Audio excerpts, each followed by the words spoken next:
Renungan Pagi Pulang ke Rumah oleh Ellen G. White, 4 Oktober 2020. Mari kita berdoa. Bapa kami yang di sorga, Allah pencipta langit dan bumi, laut dan segala isinya, Allah yang maha besar, maha kuasa, sumber segalanya, yang kami sembah selalu melalui anak-Mu yang tunggal, Yesus Kristus. Terpujilah Yesus, anak Allah yang maha tinggi, yang adalah anak domba yang menghapus dosa dunia ini. Pada pagi hari ini kami bersyukur boleh bangun dan berbakti dan sebagaimana membaca nasihat firman-Mu, kiranya ini menjadi perbaikan dalam kehidupan kami, mengubahkan hidup kami menjadi lebih setia karena waktunya tidak lama lagi.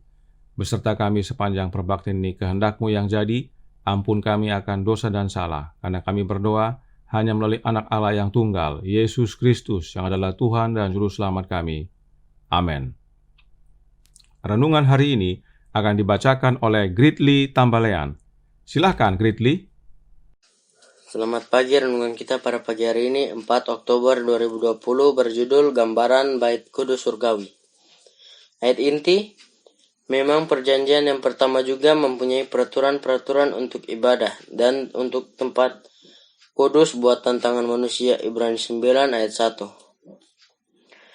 Kepada saya juga diperlihatkan kemah suci yang ada di bumi, yang terdiri atas 2 ruangan. Ini menggambarkan yang ada di surga, dan kepada saya diberitahukan bahwa itu adalah gambaran bait suci yang di surga. Perkakas ruangan pertama dalam kemah suci di bumi sama dengan yang ada di dalam ruangan pertama bait suci di surga.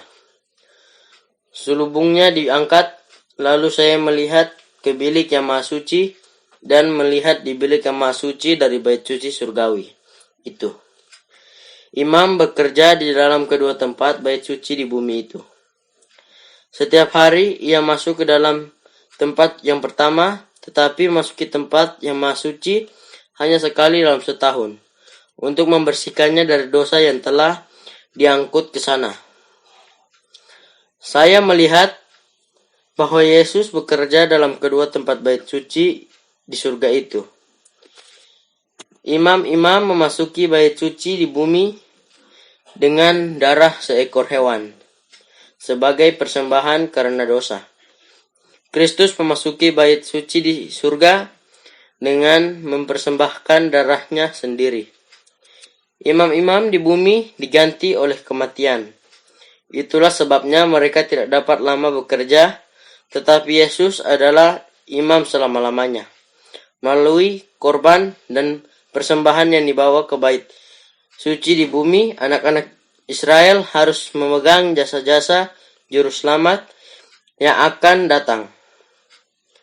Dan di dalam kebijaksanaan Allah, keistimewaan pekerjaan ini telah diberikan kepada kita supaya kita dapat dengan memandang keistimewaan ini mengerti akan pekerjaan Yesus di dalam bait suci di surga. Ketika Yesus mati di Golgota, ia berseru, "Sudah selesai," dan tirai di bait suci terbelah 2, dari atas ke bawah. Ini menunjukkan bahwa upacara-upacara bait suci di bumi telah berakhir selama-lamanya. Dan dengan demikian Allah tidak lagi bertemu dengan para imam di bait suci mereka di bumi untuk menerima korban mereka, karena darah Yesus sudah ditumpahkan yang akan dipersembahkan olehnya sendiri di dalam bait suci di surga.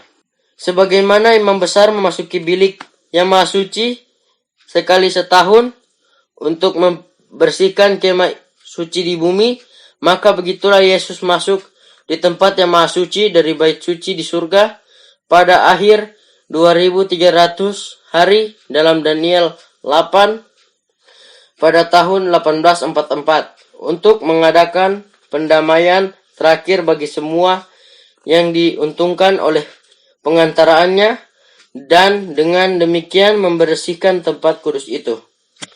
Di atas tempat di mana Yesus berdiri di muka peti itu, kemuliaan gemilang-gemilang yang tidak dapat saya memandangnya.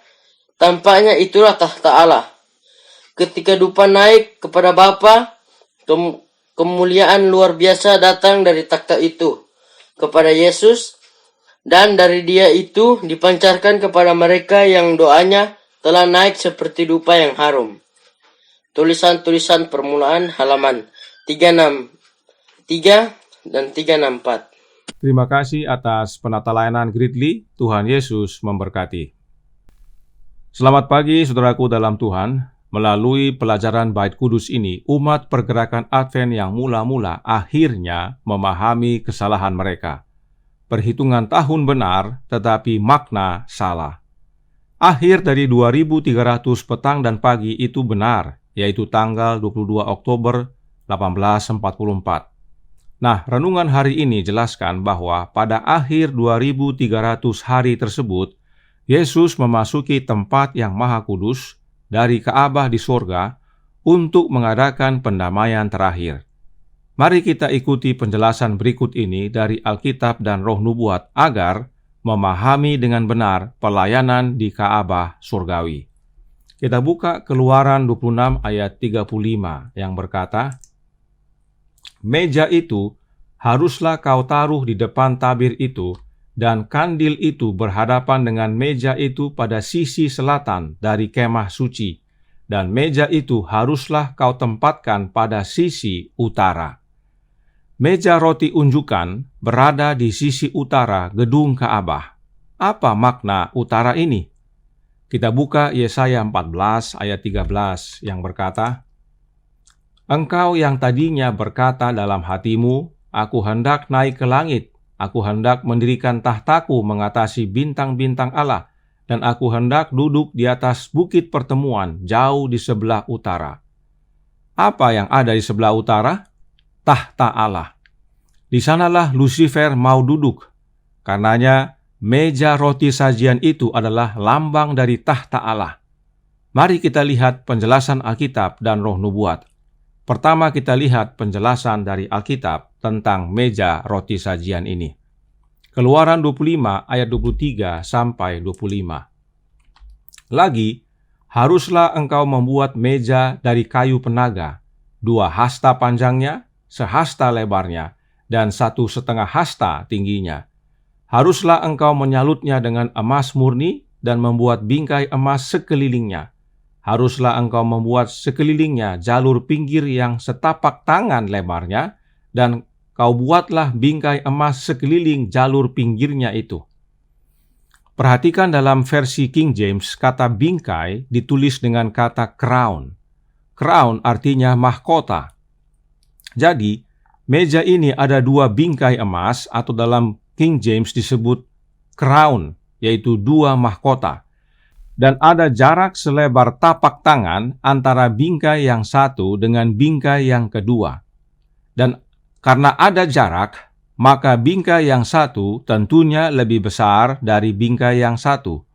Keduanya sama-sama bingkai, tetapi ada satu yang lebih besar dari yang lain. Kemudian selain 2 bingkai, di atas meja roti sajian ada diletakkan 2 tumpuk roti. Kita baca dalam Imamat 24 ayat 5-6. "Engkau harus mengambil tepung yang terbaik dan membakar 12 roti bundar daripadanya.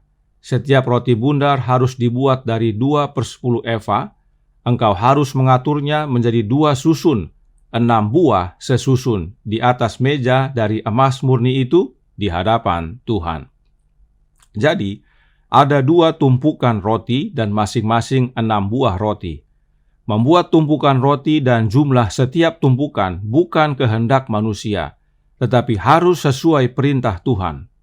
Apakah bisa 3 susun roti dan masing-masing 4 buah sesusun? Bisa. Apakah bisa 4 susun dengan masing-masing 3 buah sesusun? Bisa juga. Tetapi bukan itu yang Allah perintahkan. Tuhan Allah dengan jelas perintahkan kepada Musa untuk buat 2 susun dan 6 buah sesusun.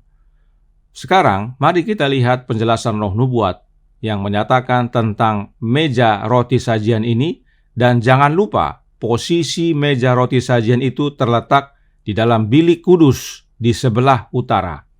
Apakah benar ini adalah tahta Allah?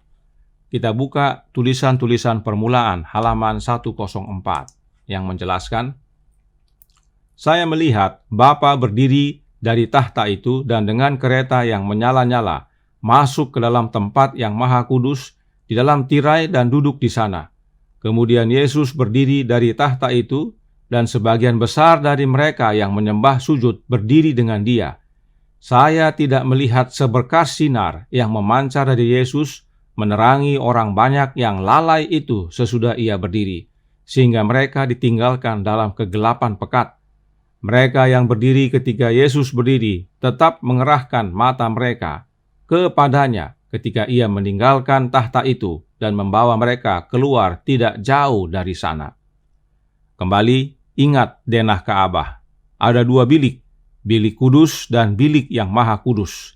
Meja roti sajian terletak di dalam bilik kudus. Perhatikan, Bapa berdiri dari tahta dan dengan kereta yang menyala-nyala, Bapa masuk ke dalam bilik yang maha kudus. Atau dalam kalimatnya disebutkan tempat yang maha kudus, di dalam tirai dan duduk di sana. Artinya, Bapa tadinya duduk di tahta yang berada di bilik kudus, dan kemudian pergi masuk ke dalam bilik yang maha kudus. Apakah hanya Bapa yang bangkit berdiri? Tidak. Yesus juga berdiri dari tahta itu dan ikut masuk. Nanti kita lihat penjelasannya. Bisa lihat hubungan meja roti sajian dengan tahta Allah, di mana Bapa dan Anak duduk. Itu sebabnya ada 2 bingkai atau 2 mahkota, yang satu lebih besar dari yang lain, serta ada 2 tumpuk roti di atasnya. Kemudian posisinya di sebelah utara. Meja roti sajian ini adalah lambang dari tahta Allah, di mana Bapa dan Anak duduk. Dari situlah Bapa dan Anak berdiri dan masuk ke dalam bilik yang maha kudus. Nah, di dalam bilik yang maha kudus terdapat tabut perjanjian. Tutupnya disebut tutup pendamaian atau mercy seat. Nyonya White melihat Bapa berpindah dari bilik kudus dan masuk ke bilik yang maha kudus dan duduk di sana, yaitu di tutup pendamaian atau juga disebut tahta pendamaian. Nyonya White lanjutkan penglihatannya, masih dalam tulisan-tulisan permulaan halaman 104, yang berkata, kemudian ia mengangkat tangan kanannya, dan kami mendengar suaranya yang merdu mengatakan, tunggu di sini. Ia di sini adalah Yesus.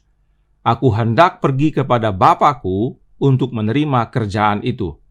Jagalah supaya jubahmu tak bercacat, dan dalam waktu yang singkat aku akan kembali dari pesta nikah, lalu menerima kamu datang kepadaku sendiri. Kemudian sebuah kereta awan dengan roda-rodanya yang bagaikan api yang menyala-nyala, dikelilingi para malaikat, datang ke tempat yang maha kudus, di mana Bapa sedang duduk. Di sana saya memandang Yesus, imam besar itu, berdiri di hadapan Bapa. Pada keliman jubahnya terdapat sebuah giring-giring dan sebuah delima, dan seterusnya. Yesus juga berdiri dari tahta yang berada di bilik kudus dan pergi masuk ke bilik yang maha kudus, menjadi pengantara atau imam besar kita antara manusia dengan Bapa. Yesus sebagai imam besar berdiri di hadapan Bapa. Bapa dan Anak masuk ke dalam bilik yang maha kudus. Bapa dan Anak tadinya duduk di bilik kudus yang digambarkan dengan meja roti sajian, dan pada akhir 2300 hari berpindah dari bilik kudus lalu masuk ke dalam bilik yang maha kudus. Saudaraku dalam Tuhan, penting sekali memahami hubungan Bapa dan Anak dalam belajar doktrin Ka'bah. Meja roti sajian itu adalah lambang tahta Allah di mana Bapa dan Anak duduk. Yang duduk hanya 2, yaitu Allah Bapa dan Anaknya. Nah, di dalam bilik yang maha kudus ada tabut perjanjian dan di atasnya ada tutup pendamaian. Ada berapa bingkai atau mahkota yang terdapat pada tutup pendamaian itu? Keluaran 25 ayat 11 menyatakan, haruslah engkau menyalutnya dengan emas murni. Dari dalam dan dari luar engkau harus menyalutnya, dan di atasnya harus kau buat bingkai emas sekelilingnya. Dalam bahasa Inggris disebutkan a crown. Ya. Tabut perjanjian itu memiliki 1 bingkai, a crown. Bingkainya bukan 2 atau 3, hanya 1. Apa maknanya? Artinya hanya satu yang duduk pada tahta pendamaian tersebut. Meja roti sajian mempunyai dua bingkai atau dua mahkota, sebab ada dua yang duduk, yaitu Bapa dan Anak. Tetapi pada tahta pendamaian hanya satu mahkota, satu bingkai, sebab hanya satu yang duduk, yaitu Allah Bapa. Dan Yesus berdiri di hadapannya sebagai imam besar kita. Inilah yang terjadi pada akhir 2300 petang dan pagi atau pada tanggal 22 Oktober 1844. Inilah pemahaman yang benar tentang pelayanan Kristus di Ka'bah surgawi. Karenanya, sejak Oktober 1844, Yesus masih melayani sebagai imam besar kita di dalam bilik yang maha kudus. Sebab itu, masa sekarang ini adalah hari pendamaian, di mana kita datang kepadanya mengaku dosa-dosa dan memohon pengampunan. Saat inilah waktunya, dan waktu semakin singkat, jangan sia-siakan. Tuhan memberkati, saya bawa dalam nama Yesus. Amin. Mari kita berdoa. Bapa kami yang di sorga, Allah pencipta langit dan bumi, laut dan segala isinya, Allah yang maha besar, maha kuasa, satu-satunya Allah yang benar, yang kami sembah selalu melalui anak-Mu yang tunggal, Yesus Kristus. Terima kasih atas nasihat yang begitu baik, yang menjelaskan kepada kami bagaimana prosesi perpindahan Bapa dan Anak dari bilik kudus ke dalam bilik yang maha kudus, agar kami mengerti dan tidak menyia-nyiakan waktu karena waktunya semakin singkat.